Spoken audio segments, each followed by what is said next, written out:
60s were a kind of scary time for Hollywood. The forces that had ruled Hollywood, that had made Hollywood so successful during the 30s, 40s, 50s, and even into the 60s were ending. The original moguls that built the industry, the Jack Warners, the Xanax, all these early pioneers were leaving the studios, and the studios were being sold to large corporations. Production was very, very sparse as far as spending money to make films, and people were looking to get out of it, not get into it. City at night. City at night. Woo!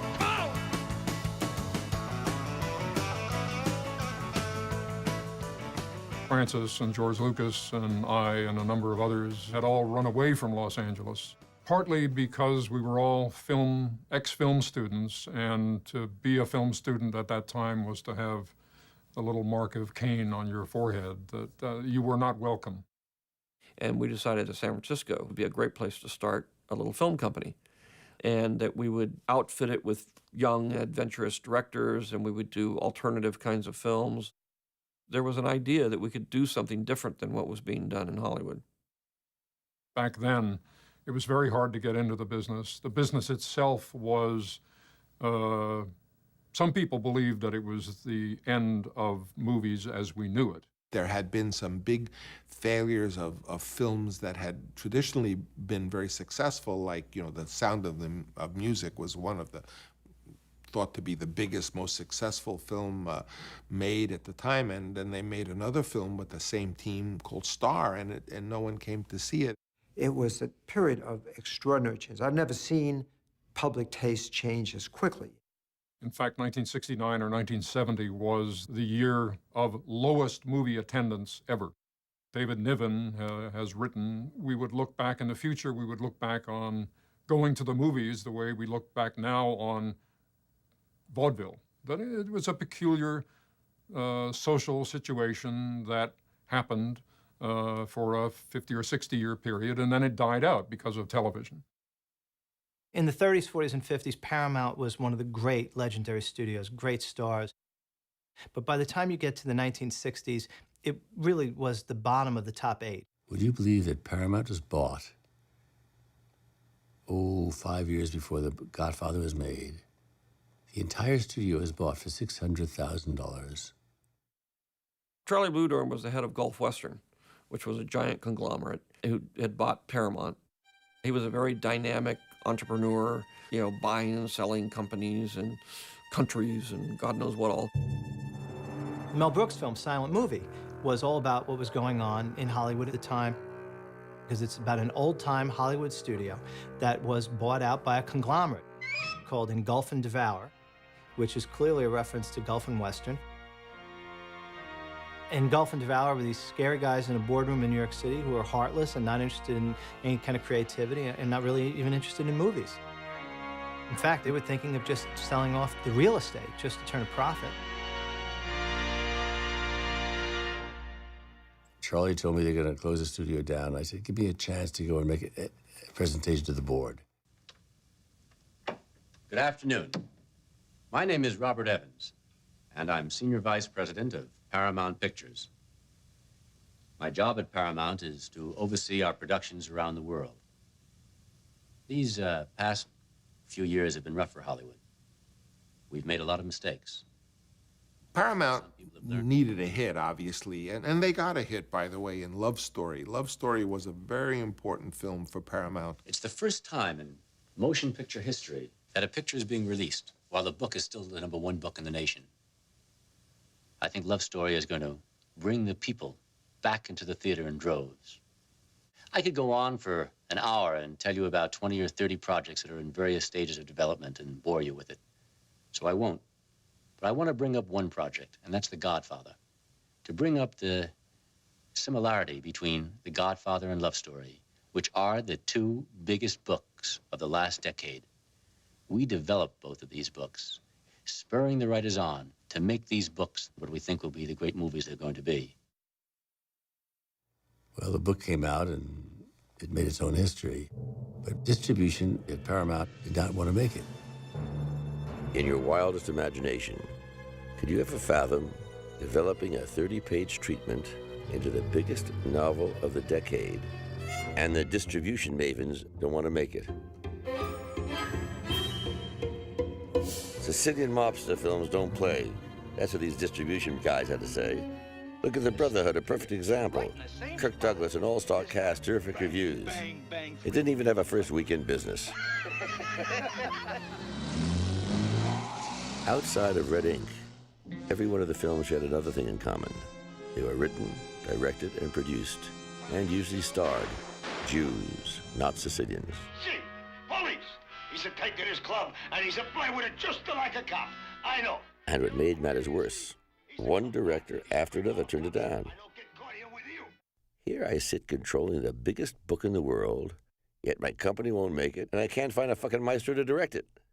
Richard Brooks, Costa Gravas, Elia Kazan, Arthur Penn, they all turned it down. A lot of directors said, interesting book, a little trashy, and it glamorizes the mafia. Bad subject. Francis happened to have been really new in the business. He only made 3 films, but he was Italian, and he didn't even want to make the picture. You know, I was hoping it was going to be some sort of intellectual film about power and succession.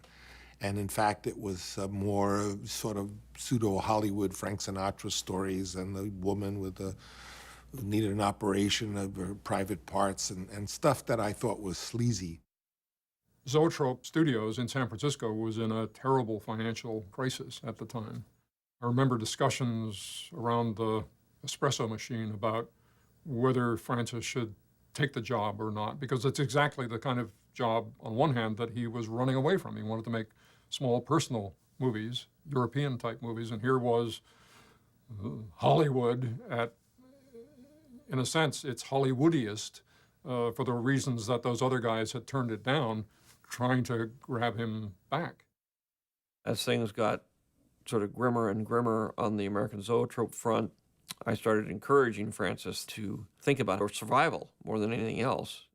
Time had come for us to get into lifeboats, and basically this Godfather idea was a lifeboat. Remember George Lucas saying, just take the job, do it, do whatever they want, and just get the money, and then we can do what we want to do. And Francis was in agony over that. I thought I was going to really Yet he had to admit that there was something compelling about it. After 3 long days of discussion with this guy, Peter comes into my office. Coppola will make the picture on one condition, that it's not a film about organized gangsters. It's not about organized gangsters. It ain't a musical, Peter. He has an idea, heavens, that's not bad. He wants to make it as a family chronicle, a metaphor for capitalism in America. This is nuts, Peter. I don't like it. I just don't like it. Peter shook his head, laughed. Let's not forget, he's Italian.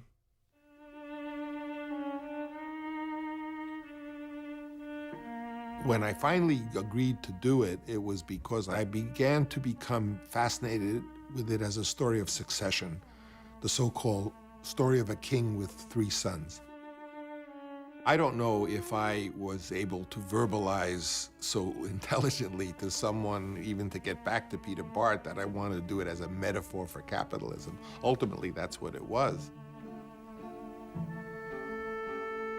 The story of Francis Coppola making The Godfather and all the obstacles that he encountered and how it almost didn't happen, it's been told in articles, it's been recounted in books, but it's worth remembering. They hire a guy to direct the movie. None of them had high expectations for the movie. They paid very little for the rights, very little to Mario Puzo for the screenplay, which he wrote with Francis. The trouble was that it became this huge international bestseller. Everybody in the company, the chairman, the president, all these people who never really intruded that much, had a better idea for how to put it together.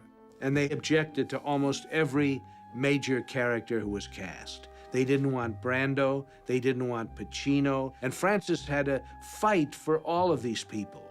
These were very difficult sells to Paramount. Who do you want to play the Godfather? I want Marlon Brando. Marlon Brando will never be in a film by Paramount. Francis wanted to cast Al Pacino, and the studio had Robert Redford in mind. In fact, if you read the book, Michael looks like Robert Redford. He doesn't look like an Italian person. He's blonde, he's tall, he's handsome. The idea that Francis would cast somebody small and dark and very Italian-looking, in fact, an Italian, seemed to the studio to be completely mysterious. Paramount wanted to save money, and so one of the things they wanted to do was to not film it as a period piece in 1946, but instead to bring it up to the 1970s, make it contemporary, because that would be cheaper to, shoot in the contemporary style. Also, they wanted not to shoot in New York. They wanted to shoot it in St. Louis because it would be cheaper. Again, Francis ran headlong into that maelstrom, which was quite a bit worse than any of us could have imagined. It was just simply a conflict between them wanting to do a kind of low-budget pop boiler, get it out, cash in on the popularity of the book, and Francis wanting to make something meaningful about Italian-Americans and the mafia and, family. He had a kind of Jedi mind trick, I think, to convince the studio that what they absolutely did not want was, in fact, the best idea. And they went along with all of these, and eventually Francis was shooting The Godfather.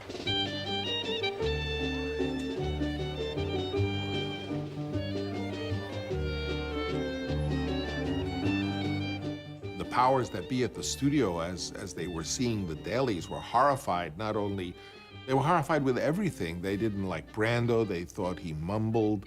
They thought it was much too dark. I wasn't moving the camera. Francis had to fight every day to get his vision on the screen. It didn't come easy. I went and visited him on the set where he'd thrown the phones through the doors, or fists through the door and phones across the room, and they had the phones all lined up. They had the door sitting there, all of his outrage, and I knew that there were various people on the crew trying to take over the production. The man in charge of production didn't feel Coppola was competent. And it was true that someone was being warmed up in the wings to substitute for Francis. Francis could work under battle conditions or under conditions of peace. I suspect that his best work comes when he's under the gun. The scene where Michael kills Sollozzo and McCluskey is a pivotal scene for all kinds of reasons. It was also the scene that, when Francis was shooting the film, prevented Francis from actually being fired off the film. The feeling up to that point was, what is this movie? It's not turning out the way we thought it would, whatever that was. But when that scene, Francis's cut of that scene, was seen by the head of the corporation, then all the pressure that was on Francis disappeared.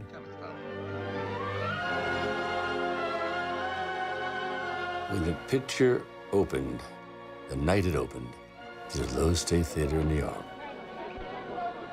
Henry Kissinger said to me, you know, Bob, here's a man who's a killer, a gangster, who's killed hundreds of people. And yet when he dies, those people in the audience are all crying.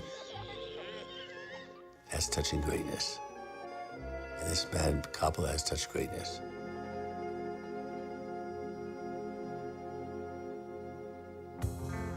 I came out on a Wednesday, I remember. I had just turned 15, and I told my father, who was out of work, I said, Dad, it's opening.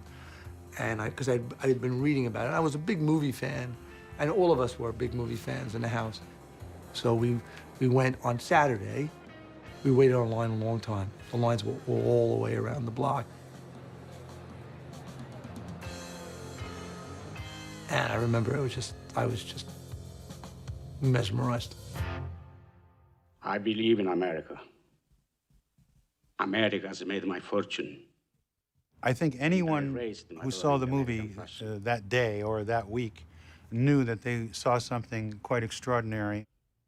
I was dazzled by it. It's like, Shakespeare. She kept her honor. So they beat her like an animal. I was pulverized by the story and by just the cumulative effect the film had on me.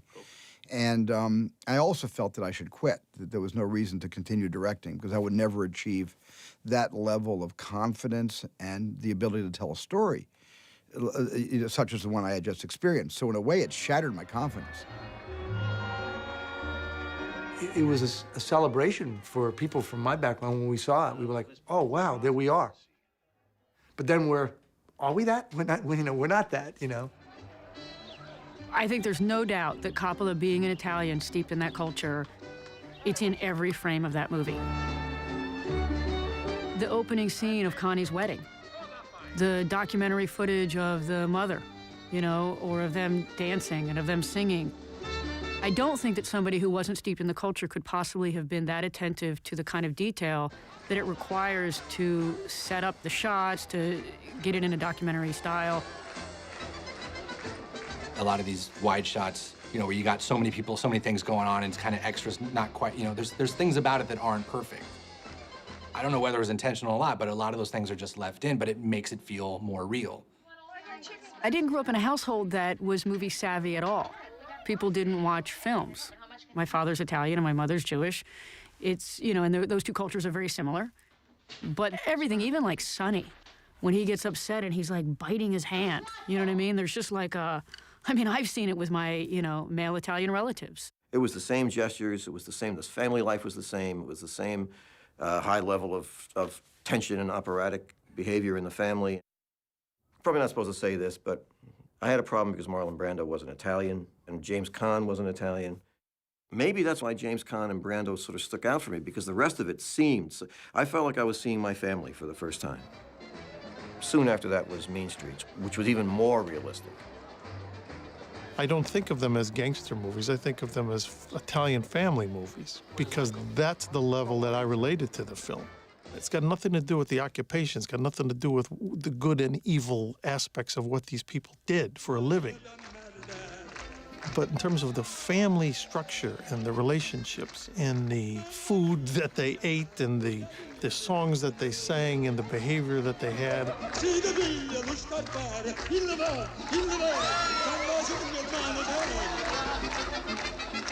I don't think that you had the level of detail around family, actually probably in any movie, but particularly in a gangster movie. It's a saga. Again, I think it's that the family aspect lends itself toward that because that's the thing that everybody relates to. How's the baby? You know, that's what makes you care. Sleeping inside me? Does it feel like a boy? Yes. Yes, it does, Michael. It's family drama at its best. Scenes of like the big parties and the dysfunction where somebody's too drunk and like saying something that they shouldn't, the fights that break out or, you know, that kind of thing. The culture made sense to me. You see? I mean, when you got a scene where you've got, you know, Clemenza stirring the meat, saying how you have to fry the meat first in the bottom of the pot before you put in the tomatoes and this and that. This is the kind of stuff I've been hearing in the kitchen from my mother and my grandmother for all my life. And a little bit of wine. Little things like that, little touches. In other words, you didn't have to be an Italian-American to get off on that. A little bit of sugar, and that's my trick.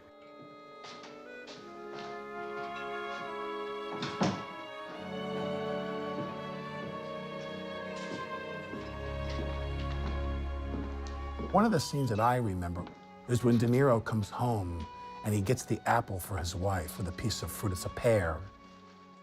And the gift of this piece of fresh fruit for his wife is like, you know, that's like the blue bag of a Tiffany. She just lights up. And that scene seems like a memory. De Niro is your grandfather. You want to think your grandfather bought your grandmother a piece of fruit. And in that sequence where you see Pacino put on the mantle of the family. I mean, again, it's a memory. They don't say if he's dead or alive. My father was a very powerful man physically. My father was a very powerful man physically. And when my father was dying of cancer, that was the horror of it, was you go, that's not my dad. This man who's so feeble and so weak and so enervated. Long Beach 4, 5, 6... And from the moment he comes in, he becomes who he becomes. Nurse, wait a minute. Stay here. He realizes, this is my destiny. You shot my father. I'm gonna kill every motherfucking one of you fucking people. You know, if it means my own life. If it means my own life, you know? And all these passions I'm talking about, this is what the movie stirs up in you.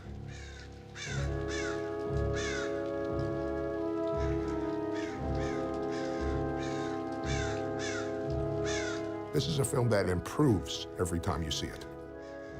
I thought it was terrific when I first saw it, you know, but every time I saw it again and again, I liked it more and more. There's a real richness, there's a real texture.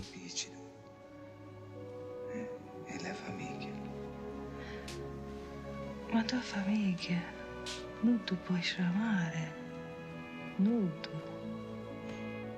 It's like a great novel that you can reread and you find other things and you've forgotten something and you notice things because you're at a different age in your life and different characters' dilemmas mean something different to you.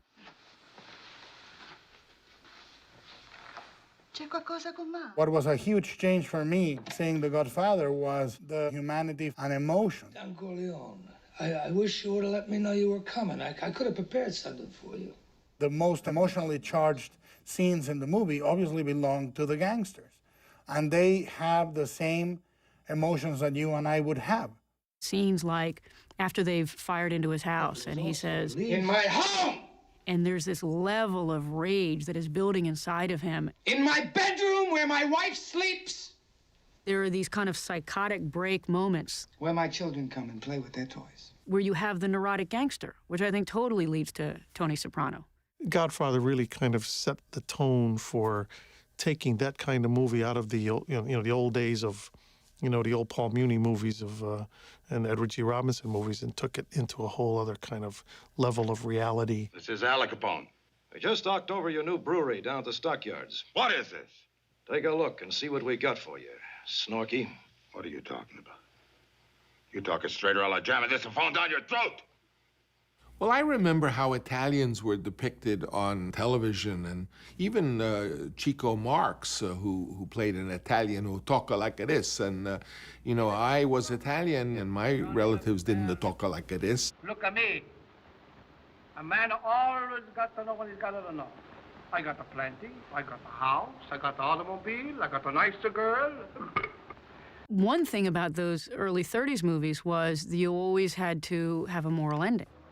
So it was like if you had a guy who committed all these crimes, and what ends up happening? He gets shot up by like 18 million machine gun hits. I mean, I guess the message of the movie was supposed to be is crime doesn't pay, but that's, it had all these disclaimers and advisories about the blight of gangsters and organized crime.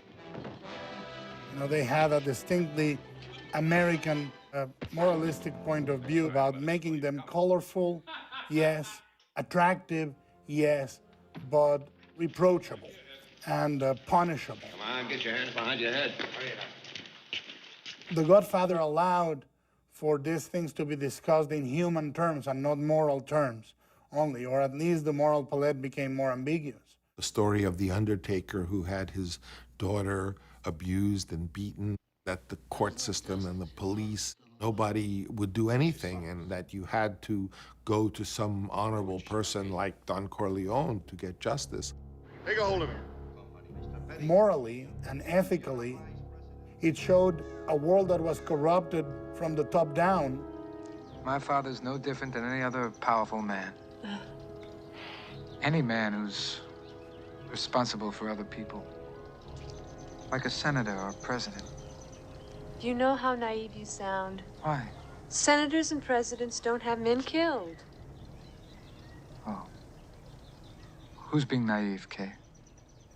The elements that are put together are not calibrated the normal way, where you see a side that is not corrupted and a side that is corrupted, and how ultimately the good guys win. Senator, we're both part of the same hypocrisy. I mean, since I've been a little kid, I've never trusted adults. I've never trusted authority. And this movie just fortifies that in a very grand operatic way that You know, everywhere you look, there is corruption or corruptibility or the potential for it. These people are working a system, and they're playing within a system which everybody is corrupt. So let's just say that you'll pay me because it's in your interest to pay me. But I want your answer and the money by noon tomorrow. When you think about it, it's a deeply cynical outlook on life. You know, that they love their families, they're loyal to. But in the end, what it is, it's about power. You can have my answer now if you like. My offer is this. Nothing. Not even the fee for the gaming license, which I would appreciate if you would put up personally. The metaphor was, you know, we're just like the government, we're just like these kings, and basically, you know, we do things the same way they do it, but we do it our way. I think people bought that hook, line, and sinker, you know, because they gave you enough of that other stuff to be, like, horrified, and then at the other time, they did it in, it was so, you know, delicate. Leave the gun. Take the cannoli. And it was, I would say, probably a romanticized version of that world. But that's what great art does. It condenses something and elevates it. Not everything is the truth. There's another truth that it can achieve. Francis, he's totally an individual and totally an original. We had many disagreements. It's the disagreements that make things work. In a sense, every film is a series of hugely improbable events that only look logical after the fact. When you see how it all comes together, you say, well, of course, it had to be that way. He always has bad feelings about the movie, and it's mostly the experience. It's not the movie itself. I used to say a big part of that movie was Coppola standing up for what he wanted and holding his ground, and then I realized, no, that's not part of it, that's it. He knocked down the wall, you know, that the establishment had put up against people like Francis and Scorsese and people like Friedkin and Bogdanovich. People were willing to take more of a chance on young talent and to see innovation as maybe the key to financial success rather than to financial oblivion. It's a good reminder of what a delicate thing it is to create a really fine work of art in any discipline, and how dangerous it is to interfere with that.